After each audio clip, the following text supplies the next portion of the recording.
Hi everyone, welcome back to my channel once again. तो कैसे हो आप सब लोग? I hope all of you are doing so great. So today we are going to discuss a very important topic that is called as the evidences for evolution. ठीक है, तो last class में हम थ्योरीज के बारे में पढ़ चुके हैं। आप लोग वो वीडियोस जरूर चेक करना। ठीक है, तो आज हम पढ़ेंगे सबूत क्या है, इवोल्यूशन हुआ था, क्या सबूत है हमारे पास। ठीक है, तो डिफरेंट टाइप्स ऑफ सबूत है हमारे पास, तो उसके बारे में हम डिस्कस करेंगे। So let's start today's class. So here you can see what are the different सबूत। तो फर्स्ट है फॉसिल रिकॉर्ड। ठीक है, तो फॉसिल रिकॉर्ड में भी अब दो हम उसको कैसे हम मेजर करते हैं कि कितना पुराना फॉसिल है, उसके दो टाइप्स होते हैं, दो मेथड्स होते हैं, absolute dating and relative dating. ठीक है, फिर आता है बायोजियोग्राफी, मतलब जो अर्थ के लोकेशन के हिसाब से हम देखते हैं कि कहाँ पे कौन सा ऑर्गेनिज्म मोस्टली पाया जाता है, उसको हम बायोजियोग्राफी बोलेंगे। फिर बोलेंगे, फिर आता है कंपैरेटिव एनाटॉमी। इसमें आ जाते हैं दो चीजें, homologous structures and the analogous structure. ठीक है, तो हम बेसिकली हम स्ट्रक्चर देखते हैं, बॉडी का स्ट्रक्चर कैसा है, डिफरेंट ऑर्गेनिजम्स का हम कंपेयर करते हैं और फिर उसके अकॉर्डिंग पता लगाते हैं कि कैसे इवोल्यूशन हुआ था। फिर आता है एम्ब्रायोलॉजी एंड नेक्स्ट आता है मॉलिक्यूलर बायोलॉजी। तो ये सारे हम एक वन बाय वन डिस्कस करेंगे सारी चीजें। ठीक है, you can also draw this flow chart, you can take a note of this और and make your prepare your own notes. So now let's start with the first is called as the fossil record, or we can call it as a paleontological evidences. ठीक है, तो paleontology, what is paleontology? It is the study of fossil. तो fossil के study को हम बोलते हैं palaeontology. और फॉसिल क्या होता है? कोई भी इंप्रेशन ऑफ और remains of hard part of the life form which is found in the rocks, उसको भी हम फॉसिल बोल सकते हैं। या फिर जो स्केलेटन है कि किसी चीज का, किसी ऑर्गेनिज्म का, उसको भी हम फॉसिल बोल सकते हैं। उसका किसी ऑर्गेनिज्म का कोई भी सब्सटेंस हमको मिल जाता है, ओके, जो कि बहुत पुराना है, ठीक है, उसको भी हम फॉसिल बोल सकते हैं। तो फॉसिल्स में भी अब डिफरेंट डिफरेंट चीजें होती है, जिसको हम एक बार जान लेते हैं कितने टाइप्स ऑफ फॉसिल्स होते हैं।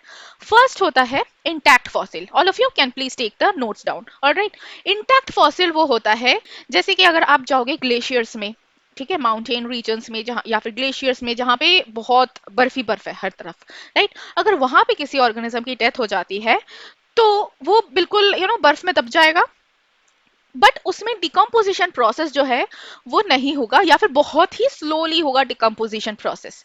क्यों? क्योंकि because of very low temperature over there, right. तो अब हम जब उसको एक्सट्रैक्ट करेंगे तो हमको जो पूरा ऑर्गेनिज्म है ना, वो पूरा एज इट इज मिलेगा। ठीक है, as we will get a as it is organism, मतलब पूरा पूरा का पूरा, नॉट ओनली द हड्डी बट उसका मास एंड पूरा जो स्ट्रक्चर है ऑर्गेनिज्म का, पूरा वैसा ही मिलेगा जैसे हमको एक मिला भी है मैमथ का फॉसिल, जो कि बिल्कुल इंटैक्ट वे में हमको मिल चुका है already. So that type of fossil is called as intact fossil. Clear?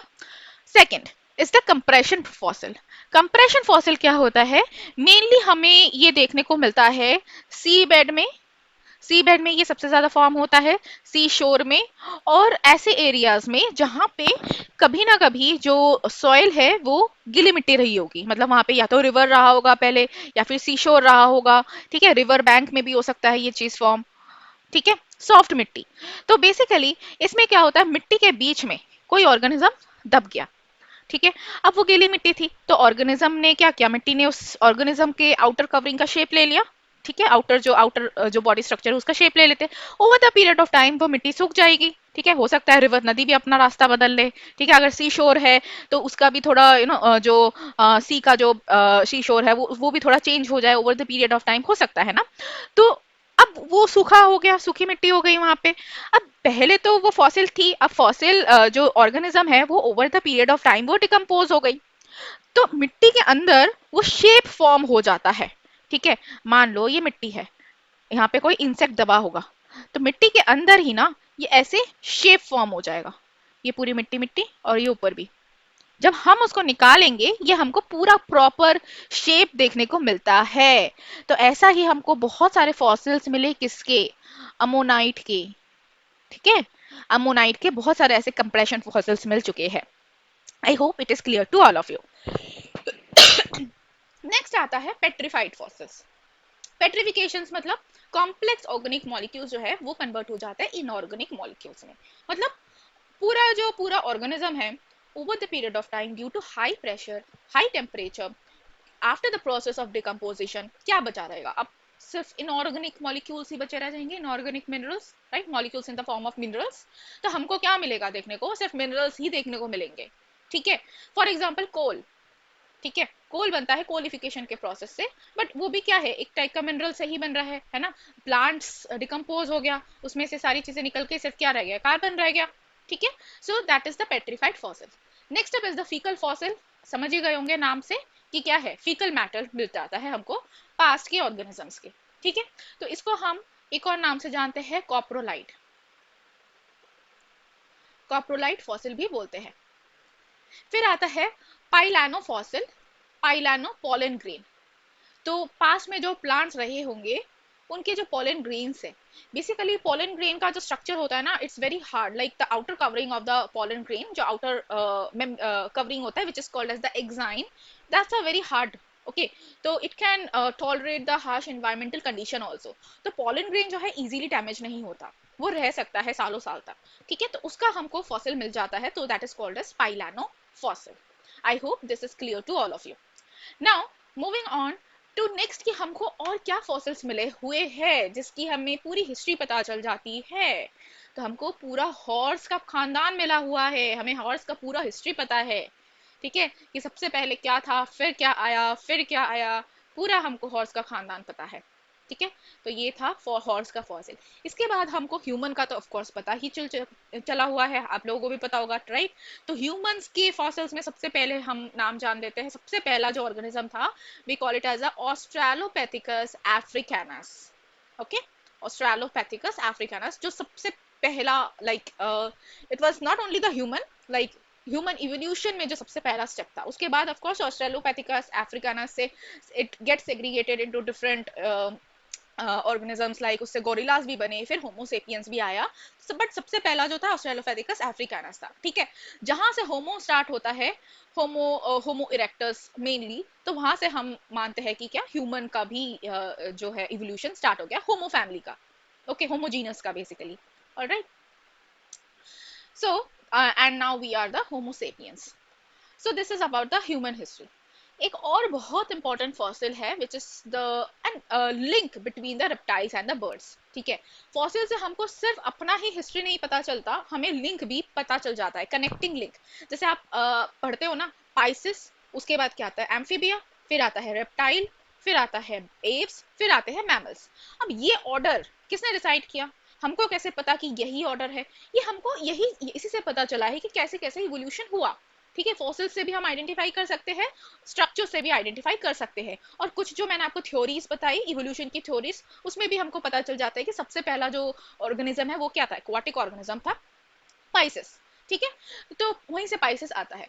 But इनके बीच में अब जैसे एम्फीबिया है या रेप्टाइल है, या रेप्टाइल है या बर्ड्स है, अब वो रेप्टाइल से बर्ड्स एकदम से तो नहीं बन गए, ऐसा तो नहीं ना कि कोई छपकली चल रही है, रेंग रही है, या फिर कोई स्नेक है वो रेंग रहा है सॉइल में, और अगले दिन वो ऐसे उड़ने लग गए ऐसा तो नहीं होता, एकदम से तो नहीं कोई बर्ड्स बन जाएगा। तो उसके बीच में कोई कनेक्टिंग लिंक तो जरूर रहा होगा, राइट। तो ये हमको एक बहुत ही बढ़िया फॉसिल मिला है, आप पिक्चर में भी देख सकते हो this fossil, this is the fossil of Archaeopteryx. Archaeopteryx ये क्या है, this is the connecting link between the Aves and the reptiles, Aves और रेप्टाइल्स के बीच में का कनेक्टिंग लिंक है ये, ठीक है, the Archaeopteryx. So very important बच्चों, इसमें से क्वेश्चंस भी आ सकते हैं।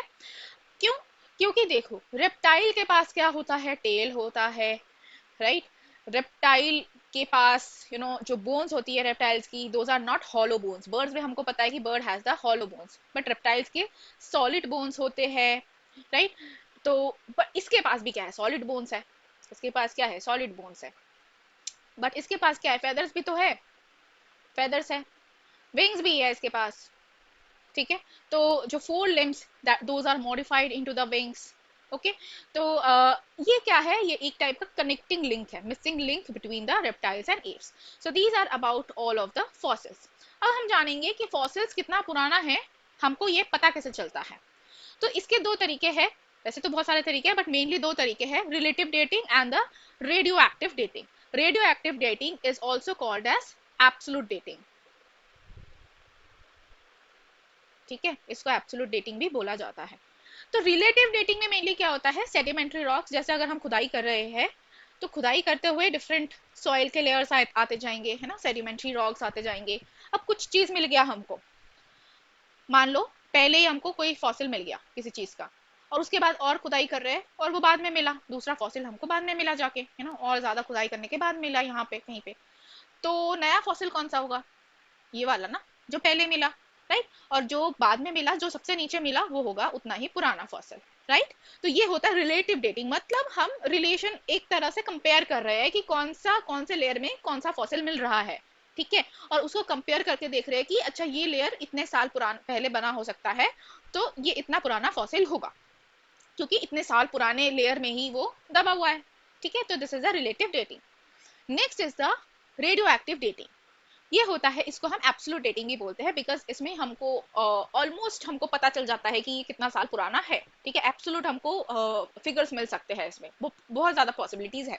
तो बेसिकली इसमें क्या होता है, all the organisms are having some this kind of radioactive elements, ठीक है। Radioactive elements like carbon, ठीक है। तो carbon 14 is a radioactive element. तो ये डीके होते रहते हैं, ठीक है, ये डीके होता रहेगा। और आपको पता है जब रेडियो एक्टिव एलिमेंट डीके होता है, ये किसी और एलिमेंट में कन्वर्ट हो जाता है। फॉर एग्जाम्पल अगर हम बात करें यूरेनियम लेड मेथड की, तो यूरेनियम जब डीके होगा ये कन्वर्ट हो जाएगा लेड में, राइट। तो मतलब अगर हमको किसी फॉसिल में मिलता है लेड, तो मतलब क्या है, ये ज्यादा पुराना हो गया, है ना। और अगर यूरेनियम मिलता है तो मतलब ये अभी नया नया फॉसिल बना हुआ है, मतलब अभी अभी नया नया बना है। अब इसमें भी हम ये पता लगा सकते हैं, जैसे we measure the half life. So like half life of carbon 14 is 5730 years, ठीक है। मतलब अगर कोई रेडियो एक्टिव कार्बन कार्बन 14 आधा डीके हो चुका है, हाफ डीके हो चुका है, तो ये फॉसिल कितना पुराना है, 5730 ईयर्स पुराना है, ठीक है। तो इस तरह से हम पता लगा सकते हैं कि किस ऑर्गेनिज्म में, किस फॉसिल में, not organism like the fossils, किस फॉसिल में कितना रेडियो एक्टिव एलिमेंट प्रेजेंट है। तो उससे हम हाफ लाइफ कैलकुलेट करके पता लगा सकते हैं कि कितना पुराना फॉसिल ये होगा, ठीक है। So these are all the methods of the how we can calculate the age of a fossil. I hope this is clear to all of you. Next हम आगे बढ़ते हैं कंपैरेटिव एनाटॉमी और द मॉर्फोलॉजिकल एविडेंसेस, जिसमें आती है दो चीजें, homologous structure and the analogous structure, ठीक है। तो अब जो ऑर्गेनिजम्स है, आप देख सकते हो बहुत सारे ऑर्गेनिजम्स है जिसके जो स्ट्रक्चर है ना वो काइंड ऑफ सिमिलर होते हैं, ऑलराइट, या फिर फंक्शंस भी किसी ऑर्गेनिज्म में काइंड ऑफ सिमिलर फंक्शंस होता है। तो इनसे हम पता लगाते हैं कि अच्छा इनका कोई पिछले बहुत पिछले जन्म तो नहीं, मतलब पहले कोई नाता तो नहीं है इनका, कोई ऐसा तो नहीं है कि तेरा मुझसे है पहले का नाता कोई इन ऑर्गेनिज्म के बीच का, ओके। तो ये हम इससे पता लगा सकते हैं, ठीक है। तो जैसे कि अगर आप देख लो हमारे जो फोर लिम्स है, okay, we have the four limbs और structure of the four limbs. Four limbs the of the bat का जो विंग्स है, माउस का जो फोर लिम है, इनका जो स्ट्रक्चर है वो क्या है, सिमिलर स्ट्रक्चर होता है, alright, structure is similar, so anatomy is similar, we have a similar structure but the function is different, क्योंकि हम अपने हाथों से क्या करते हैं, काम करते हैं, खाना खाते हैं, डे टू डे लाइफ का काम करते हैं। माउस क्या करता है, भागता है अपने हाथों से, राइट। या फिर अगर आप माउस भी छोड़ो, अगर आप डॉग ले लो, कैट ले लो, इनके भी फोर लिम्स का स्ट्रक्चर क्या होता है, काइंड ऑफ सिमिलर होता है। तो वो क्या करते हैं, they are using it for walking, okay. Bat क्या कर रहा है, अपने फोर लिम्स से उठने का काम कर रहा है। तो functions are different but the structure is similar structure. तो इससे हमको पता चलता है तेरा मुझसे है पहले का नाता कोई, ठीक है। मतलब हमारे जो एंसेस्टर होंगे वो कहीं सेम रहे होंगे और हमारे स्ट्रक्चर तो सेम है बट हम काम डिफरेंट करने लगे। We had a common ancestor, ठीक है। मतलब चूहा और हमारा एंसेस्टर क्या था, कॉमन था, सोचो जरा, ओके। तो इसको हम बोल सकते हैं डाइवर्जेंट इवोल्यूशन, ठीक है, डाइवर्जेंट, क्योंकि एंसेस्टर कॉमन है और एक कॉमन एंसेस्टर से सारे ऑर्गेनिजम्स का इवोल्यूशन हुआ, डाइवर्जेंट इवोल्यूशन, ठीक है। डाइवर्ज देखो आप स्ट्रक्चर में क्या हो रहा है, एक से बहुत सारे ऐसे बन रहे हैं, राइट, डाइवर्जेंट इवोल्यूशन। नेक्स्ट अगर हम बात करें होमोलोगस में, और भी हम ले सकते हैं, जैसे अगर प्लांट का एग्जांपल ले ले, आपके एनसीईआरटी में भी दिया हुआ है, bougainvillea, bougainvillea and Cucurbita. Bougainvillea के क्या है, थॉर्न्स है, और इसके क्या है, टेंडल्स है। इनका जो ओरिजिन है, ओरिजिन किससे हुआ, एक्सिलरी बर्ड से हुआ, ठीक है। तो origin is similar but the function is different. Function क्या हो गया, डिफरेंट हो गए। तो थॉर्न्स के फंक्शंस होता है क्या, प्रोटेक्शन के काम में। टेंडल्स का क्या यूज होता है, क्लाइंबिंग के काम में, right. Function gets different, so that is also a kind of homologous, homo, ठीक है। इसके बाद हम बात करेंगे एनालोगस ऑर्गन्स की। एनालोगस ऑर्गन्स वो होते हैं जिनका स्ट्रक्चर तो डिसिमिलर होगा बट काम एक करेंगे, ठीक है, काम सबका एक होगा। जैसे कि बटरफ्लाई के विंग, बैट के विंग और बर्ड्स के विंग। स्ट्रक्चर डिफरेंट होते हैं बट काम क्या करते हैं, उड़ने का काम ही करते हैं, राइट। मतलब यहाँ पे हम देख सकते हैं कॉन्वर्जेंट इवोल्यूशन, सब आके एक जगह इकट्ठे हो गए। अलग अलग स्ट्रक्चर है बट सब आके फंक्शन में एक जगह इकट्ठे हो रहे हैं, तो that is also called as convergent evolution, ठीक है। तो ये हमने एनिमल का एक एग्जांपल ले लिया। अब अगर मैं प्लांट के एग्जांपल की बात करूं, एनालोगस, तो आप देख सकते हो आलू, ठीक है, पोटैटो, स्वीट पोटैटो, दोनों ही क्या है, पोटैटो ही तो है, स्वीट पोटैटो। ये क्या होता है, stem, stem, okay, potato is basically the stem, sweet potato is the root part, ठीक है। तो स्ट्रक्चर क्या हो गया, डिफरेंट हो गया। फंक्शन क्या होता है, storage of nutritions for plant, storage function is the storage. So this is again the example of analogous organs. I hope it is clear to all of you. Now next हम बात करेंगे एक और बहुत important सबूत की, जो कि है vestigials organ. Okay, vestigials organ क्या होते हैं, ये एक कुछ ऐसे ऑर्गन्स है, ये हमारे ही बॉडी में है।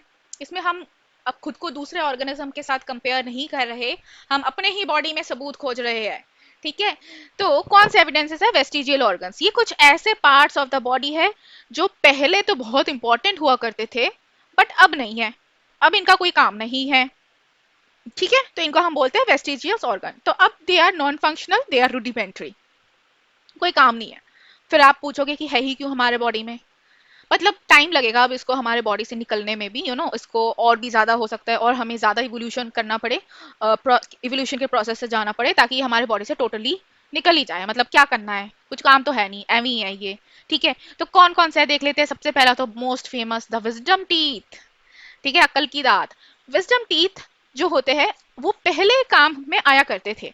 क्यों आया करते थे, क्योंकि तब इंसान जो है कच्चा मांस, कच्चा पत्ता, सब कुछ खाते थे कच्चा कच्चा, कुकिंग नहीं आती थी तो सब कच्चा खाते थे। तो हमारा जो ये था ना, माउथ का जो बकल कैविटी, जो जॉ था, ये काफी चौड़ा होता था, बड़ा होता था, इसमें बहुत सारे दांत आ जाते थे, स्पेस काफी था, ठीक है, और हम चबाने के काम में लाते थे। अब हम क्या करते हैं, अब हम सब पका पकाया खाते हैं, कुकिंग सबको आती है, राइट। अगर नहीं भी आती तो आप सीख सकते हो यूट्यूब से, राइट, या फिर मम्मी से पूछ के। बट हम कुक्ड फूड ही खाते हैं, कच्चा कोई नहीं खाता, ओके।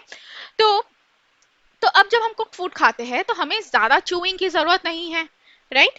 तो हमारे पास जितने दांत है वो सफिशिएंट होते हैं चू करने के लिए, मोलर प्री मोलर जितने भी है ग्राइंडिंग के लिए उतने सफिशिएंट है, विजडम टूथ की हमें जरूरत ही नहीं है।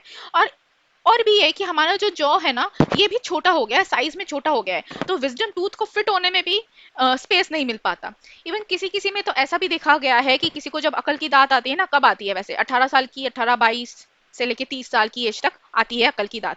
तो तब पेन बहुत होता है, किसी किसी में बहुत ज्यादा पेन होता है और डॉक्टर फिर उसको एक्सट्रैक्ट कर देते हैं, सजेस्ट करते हैं कि भाई नहीं निकलवा लो, ठीक है। पेन क्यों होता है, क्योंकि पेन होगा ही ना, जगह ही तो नहीं है भाई, वही तो मैं बता रही हूँ, स्पेस ही नहीं है, हमारा जो जॉ है ना ये छोटा हो गया है पहले से, ठीक है।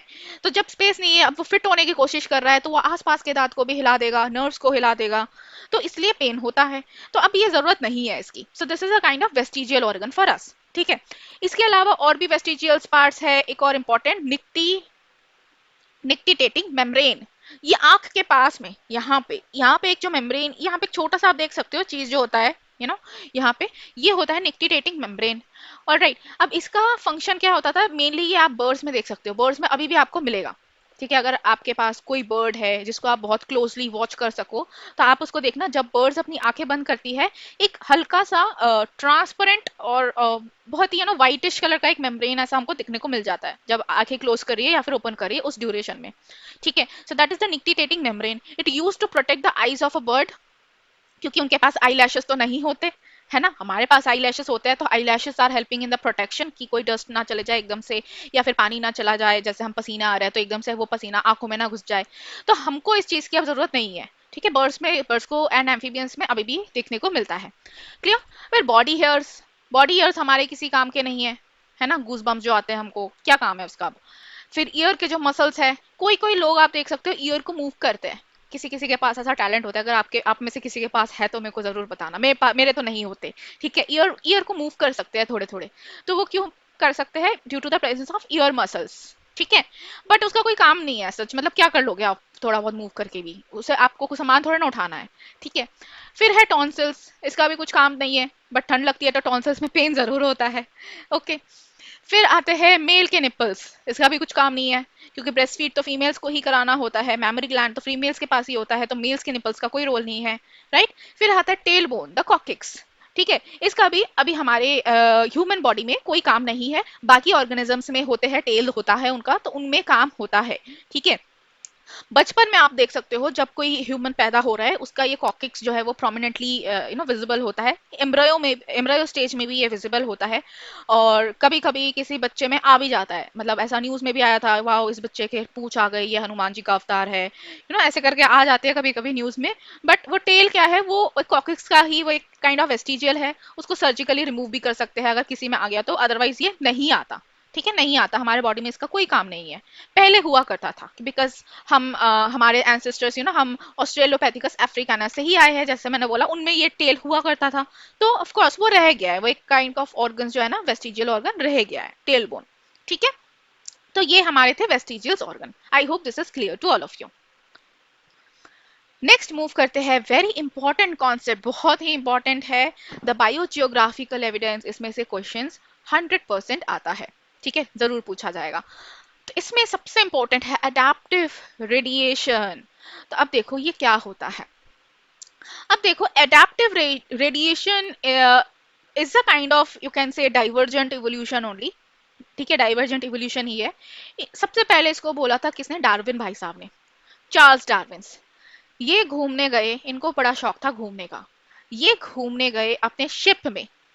ठीक है, और इन्होंने अपने शिप का नामकरण कर रखा था HMS बीगल, पूछा जाता है ये। ठीक है, HMS बीगल था इनके शिप का नाम। ये घूमते घूमते पहुंच गए गैलापागोस आइलैंड में। Galapagos islands are basically, there are several islands are there. ठीक है, बहुत सारे छोटे छोटे आइलैंड्स को लेके बोला गया है गैलापागोस आइलैंड, जैसे कि हमारे यहाँ पे लक्षद्वीप है ना, तो लक्षद्वीप एक आइलैंड तो नहीं है, उसमें बहुत सारे छोटे छोटे आइलैंड्स हैं, अंडमान निकोबार में भी बहुत सारे छोटे छोटे आइलैंड्स को के समूह को हम बोलते हैं। राइट, तो ये भी क्या है, गैलापागोस आइलैंड्स में बहुत सारे छोटे छोटे आइलैंड्स थे। तो अब वो जब वहां पे घूमने गए, उन्होंने देखा, वो पहले तो एक आइलैंड में गए, फिर एक आइलैंड से गैलापागोस आइलैंड के ही दूसरी जगह में गए, आसपास है सब। ठीक है, बोट में अपने शिप में ट्रैवल कर रहे थे, दूसरी जगह गए, उसके बाद तीसरे आइलैंड में गए, वहां पे उन्होंने एक बर्ड नोटिस किया। कौन सा बर्ड, फिंच बर्ड। ठीक है, उन्होंने देखा अरे हर जगह जा रहा हूँ और सारी जगह में फिंचेस के जो बीक्स है ये सारे डिफरेंट डिफरेंट है, सारे फिंचेस के जो बीक्स है वो सब डिफरेंट डिफरेंट है। फिर उन्होंने देखा, नोटिस किया कि चलो स्टडी करते हैं इस पे। उन्होंने देखा कि ये इन सबका जो ईटिंग हैबिट है वो क्या है, डिफरेंट है। सारे फिंचेस, क्योंकि आइलैंड में क्योंकि वो आइलैंड है, बीच में बैरियर है पानी का। ठीक है, तो ऑफ कोर्स एक फिंच इस आइलैंड से उधर नहीं जा रहा था, और वहां पे हैबिटेट भी थोड़ा डिफरेंट था, जो ईटिंग फूड अवेलेबिलिटी है वो भी थोड़ा डिफरेंट हुआ करता था। ठीक है, तो इसलिए उनके फूड हैबिट्स भी बिल्कुल चेंज हो गए, अलग हो गए, और उसी की वजह से उनका इवोल्यूशन जो है, बीक का इवोल्यूशन जो है वो डिफरेंटली हुआ। तो सबसे पहले तो एक एंसेस्ट्रल फिंच था, एक फिंच था, मतलब एक फिंच हुआ करता होगा एंसेस्ट्रल, वो एंसेस्ट्रल फिंच के बहुत सारे बच्चे होंगे। ठीक है, और वो बच्चे चले गए कहाँ पे, अलग अलग आइलैंड्स में। ठीक है, मतलब आइलैंड्स जब ब्रेक हुआ होगा, बैरियर क्रिएट हुआ होगा, और वो सेपरेट हो गए। अब वो सेपरेट जब हो गए, वहां पे वो अपने अलग जनरेशंस क्रिएट करने लग गए। और वहां पे जब जनरेशन जब क्रिएट करने लगे, क्योंकि सारे आइलैंड्स अब डिफरेंट हो गए, गैलापागोस आइलैंड्स की ही बात कर रही हूँ, उसमें डिफरेंट छोटे छोटे आइलैंड्स है, वहां पे जो फीड ईटिंग जो है, ईटिंग जो सोर्सेस है वो डिफरेंट हो गए, उनके फूड सोर्सेस। तो उसके अकॉर्डिंग उन्होंने डेवलप कर लिया। तो जैसे कुछ थे प्लांट ईटर्स, उनके बीक्स थे ऐसे, फिर कुछ इंसेक्ट ईटर थे, उनके बीच थोड़े बड़े साइज के थे, सीड ईटर्स के जो बीक्स थे वो थोड़े छोटे साइज के हुआ करते थे। उसमें भी उन्होंने देखा कि कुछ तो छोटे सीड्स ईटर है, कुछ है मीडियम सीड्स ईटर, कुछ है बड़े सीड्स ईटर, तो उसमें भी थोड़े डिफरेंसेस है, कुछ है कैक्टस, कुछ है इंसेक्ट्स अगेन। तो अलग अलग टाइप के उन्होंने फिंचेस देखे, there are so many varieties of finches. तो इसी को इन्होंने बोला क्या, अडेप्टिव रेडिएशन। मतलब सारे फिंचेस जो एंसेस्ट्रल फिंचेस थे, उन्होंने क्या किया, खुद को अडेप्ट कर लिया to survive on that particular environment. So that is called as the adaptive radiation. ठीक है, ऑफ कोर्स ये भी एक काइंड ऑफ डाइवर्जेंट ही है, बट ये क्यों आया, because of the adaptation of to different food habits. I hope this is clear to all of you. Next type of biogeographical evidence, again very important, that is the marsupials, Australian marsupials. अब marsupial जो animals है, ये हमको मिलता है कहाँ पे, सिर्फ ऑस्ट्रेलिया में ही। क्यों? क्योंकि ऑस्ट्रेलिया बिल्कुल अलग है। अब वो मार्सूपियल वहीं रह गए, वहां से वो एशिया में या फिर अमेरिका में, मतलब अलग कॉन्टिनेंट पे नहीं जा सकते। ठीक है, क्यों नहीं जा सकते? ऑफ कोर्स वो इतना बड़ा ओशन क्रॉस करके नहीं जा सकते, राइट, और हवा से तो नहीं जा सकते, तो वो वहीं पे रह गए। तो मार्सुपियल मैमल्स हमको पर्टिकुलरली ऑस्ट्रेलिया में ही देखने को मिलता है। ठीक है, अब जब इसकी जब स्टडी की जा रही थी, इन्होंने मतलब एक और देखा, प्लेसेंटल मैमल्स। तो ऑस्ट्रेलियन मार्सुपियल्स का इवोल्यूशन हुआ, डिफरेंट डिफरेंट ऑस्ट्रेलियन मार्सुपियल्स बने, correct. Different different placental mammals भी बने, प्लेसेंटल मैमल्स मतलब जिनके प्लेसेंटास है। ठीक है, तो अब इनको जब स्टडी किया गया, ये देखा गया कि इनका जब इवोल्यूशन हो रहा है, इनमें कुछ जो फीचर्स है, जो ट्रेट्स है, वो सिमिलर पाए गए। ठीक है, okay, point to be noted, ये कॉन्वर्जेंट इवोल्यूशन नहीं है। इसमें जैसे कि फंक्शंस जो है वो एज सच बिल्कुल सिमिलर फंक्शंस नहीं है, बट ट्रेड्स जो है वो कुछ सिमिलर पाए गए। तो इसको हम बोलते हैं पैरेलल इवोल्यूशन। मतलब दो ग्रुप ऑफ एनिमल्स है जिनके कभी ना कभी मतलब जिनका इवोल्यूशन हुआ, और उनका इवोल्यूशन में ट्रेड्स जो है वो हम देख सकते हैं कि सिमिलर हुए है, सिमिलर ट्रेड्स मिल रहे हैं according to their habitats. So that is called as the parallel evolution. Next up convergent evolution, जो कि मैं पहले भी बता चुकी हूँ, फिर से बता देती हूँ डिटेल्स में, जिसमें हम देख सकते हैं कि सिमिलर अडेप्टिव फंक्शनल स्ट्रक्चर्स है, जैसे डॉल्फिन के विंग्स। ठीक है, मतलब फंक्शन जो है वो सेम है, बट स्ट्रक्चर इज डिफरेंट। अब डॉल्फिन के विंग्स ले लो एंड पेंगुइन के विंग्स ले लो, क्या हो जाएगा? Structure is different but the function is kind of same only, right. फिर प्लेटिपस, डक्स, एव्स, तो इन सब में आप देख सकते हैं क्या, wings of insects, birds, bats, ये हम पहले भी अभी कर चुके हैं। इंसेक्ट्स के, बर्ड्स के, बैट्स के विंग्स, सबके क्या है, सबके विंग्स उड़ने के काम में आते हैं, तो इनके फंक्शंस क्या हो गए, सेम हो गए, राइट। डॉल्फिन्स के जो फिन्स, ये फिन्स है, और शार्क के फिन्स, ठीक है, ये सब क्या है, ये स्विमिंग करने के काम आते हैं, बट स्ट्रक्चर क्या हो गया, डिफरेंट हो गया, राइट। तो ये हो गया कॉन्वर्जेंट इवोल्यूशन। तो हम जब ड्रॉ करेंगे डाइवर्जेंट कुछ इस तरह का बनता है, डाइवर्ज हो रही है दो चीजें, और कॉन्वर्जेंट में कन्वर्ज हो रहा है। ठीक है, कोई कॉमन एंसेस्टर नहीं होता, बट फंक्शंस क्या होता है, सेम हो जाते हैं। सो यहाँ से आप देख सकते हो कि क्या इनके डिफरेंसेस है, क्योंकि कभी कभार डिफरेंसेस भी क्वेश्चंस में पूछे जाते हैं। ठीक है, तो you can pause the video and you can note down the differences. And this is how we represent through a symbol, हम सिंबल के फॉर्म में ऐसे रिप्रेजेंट कर सकते हैं। ठीक है, तो डाइवर्जेंट, ये कॉन्वर्जेंट, पैरेलल को ऐसे रिप्रेजेंट करेंगे। एक और आता है coevolution. Coevolution, for example predator and prey, उनका इवोल्यूशन क्या हो रहा है, किसी का किसी से वैसे तो पहले कोई लेना देना नहीं था, बाद में प्रेडेटर और प्रे बन गए होंगे, है ना। तो उनका इवोल्यूशन हो रहा है को इवोल्यूशन। या फिर आप एक और एग्जांपल ले लो, जैसे pollen grains and the honey बीज, क्या हो रहा है, को इवोल्यूशन हो रहा है। ठीक है, फिर आते हैं एम्ब्रायोलॉजिकल एविडेंसेस। तो अब फादर ऑफ एम्ब्रायोलॉजी कौन है, Karl Ernst von Baer, he was the father of biology. ठीक है, एम्ब्रायोलॉजिकल एविडेंसेस को रिकैपिचुलेट किसने किया था, अर्नेस्ट हैक्केल ने बायोजेनेटिक लॉ दिया था। क्या बोला इन्होंने, देखो एम्ब्रायो, इन्होंने बोला एम्ब्रायो जब होता है ना, जैसे ह्यूमन का एम्ब्रायो ले लो, बर्ड का एम्ब्रायो ले लो, किसी का भी एम्ब्रायो ले लो, एम्ब्रायोनिक फॉर्म में हमने देखा कि सारे सिमिलर है, सब सिमिलर, मतलब आप सोचो कि हम ह्यूमन बीइंग्स है, बट एम्ब्रायोनिक फॉर्म में हमारा जो शेप है, स्ट्रक्चर है, वो क्या है, it's similar to the fishes. ठीक है, सब सेम है, दिखते हैं, देखो ये वाला, सब सेम दिखते हैं। इवन गिल स्लिट्स भी है, सब में गिल स्लिट्स है, इसमें भी गिल स्लिट्स है, इसमें भी है, इसमें भी है। ठीक है, मतलब पाइसिस में, देन एम्फीबिया में, रेप्टाइल्स में, एव्स में, मैमल्स में, सब क्या, सबके गिल स्लिट्स है, जबकि हमको गिल स्लिट्स का क्या काम, हम तो पानी में नहीं रह रहे ना, गिल स्लिट्स, फिर भी एम्ब्रायोलॉजिकल फॉर्म में हमारे पास भी गिल्स होते हैं, गिल स्लिट्स होते हैं।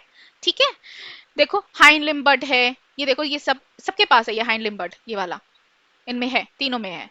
तो these are the embryological evidences. Clear? उसके बाद जब एम्ब्रायो से फिर हम और फीटल फॉर्म में आ जाते हैं, तब हमारे बॉडी में चेंजेस आने स्टार्ट हो जाते हैं, बट एम्ब्रायोनिक फॉर्म में वो सेम सेम रहता है। फिर आता है मॉलिक्यूलर एविडेंसेस। मॉलिक्यूलर एविडेंसेस में हम देख सकते हैं कि हमारे जितने भी ऑर्गेनिजम्स है ना, डीएनए का जो डीएनए स्ट्रक्चर्स में जो बेसिकली डीएनए का जो प्रॉपर बॉडी शेप है, वो क्या, नॉट बॉडी शेप, डीएनए का जो स्ट्रक्चर है वो ऑलमोस्ट सिमिलर ही है। हो सकता है अमीनो एसिड्स में थोड़े बहुत इधर उधर हो, बट किससे बना होता है, न्यूक्लियोटाइड से बना होता है, सबका डीएनए न्यूक्लियोटाइड से बना हुआ है। ठीक है, इवन जेनेटिक कोडिंग जो है वो भी काफी हद तक सिमिलर देखी गई है। ठीक है, so that these are the molecular evidences. कुछ कुछ डिफरेंसेस होता है, तभी तो हम डिफरेंट स्पीशीज है, बट मैक्सिमम हमने देखा कि सेम ही है। मतलब अगर मैं मैमल्स की बात करूं तो लाइक काफी हद तक ये सेम है। ठीक है, अगर मैं ह्यूमन और गोरिल्लास की बात करूं, ये तो 99% तक सेम ही होता है, सिर्फ 1% डिफरेंस है। ओके, तो मॉलिक्यूलर एविडेंस में, डीएनए में भी हमने देखा कि ये क्या है, सेम ही है ऑलमोस्ट। ठीक है, and even in our previous class also we have discussed about the LUCA. ठीक है, LUCA, last common universal ancestors. तो इससे ओरिजिनेट हुआ किसका, बैक्टीरिया का, archaea and eukarya. Eukarya means जितने भी यूकैरियोट्स हैं। ठीक है, तो बेसिकली अगर हम इन सब का जो डीएनए अगर स्टडी करते हैं, जेनेटिक स्टडी करते हैं, तो इन सब में एक जीन हमको कॉमन मिला, सब में, मतलब आप खुद सोचो, मतलब हमारा एक gene is common to the bacterial gene. मतलब सोच भी सकते हैं क्या हम, एक बैक्टीरिया जो बीमारी फैलाता है, या फिर there are some good bacteria also, उनसे भी हमारे कुछ सिमिलैरिटीज है। Means we all had one common ancestor. ठीक है, so these are the molecular evidences. So these are all about all the evidences of evolution. We have discussed all of the evidences. So if you like this video, please hit the like button. आप जरूर like किया करो, उससे मेरे को भी motivation मिलेगा. Share this with your friends. ठीक है, तो and in the next videos we are going to discuss about all the theories of evolution, Lamarckism, Darwinism, जो कि बहुत important topic होने वाला है. So please don't miss that video. Okay, and also check out the previous topics also if you have missed that. Okay, so that's all for today's session. So take care, have a nice day, bye bye.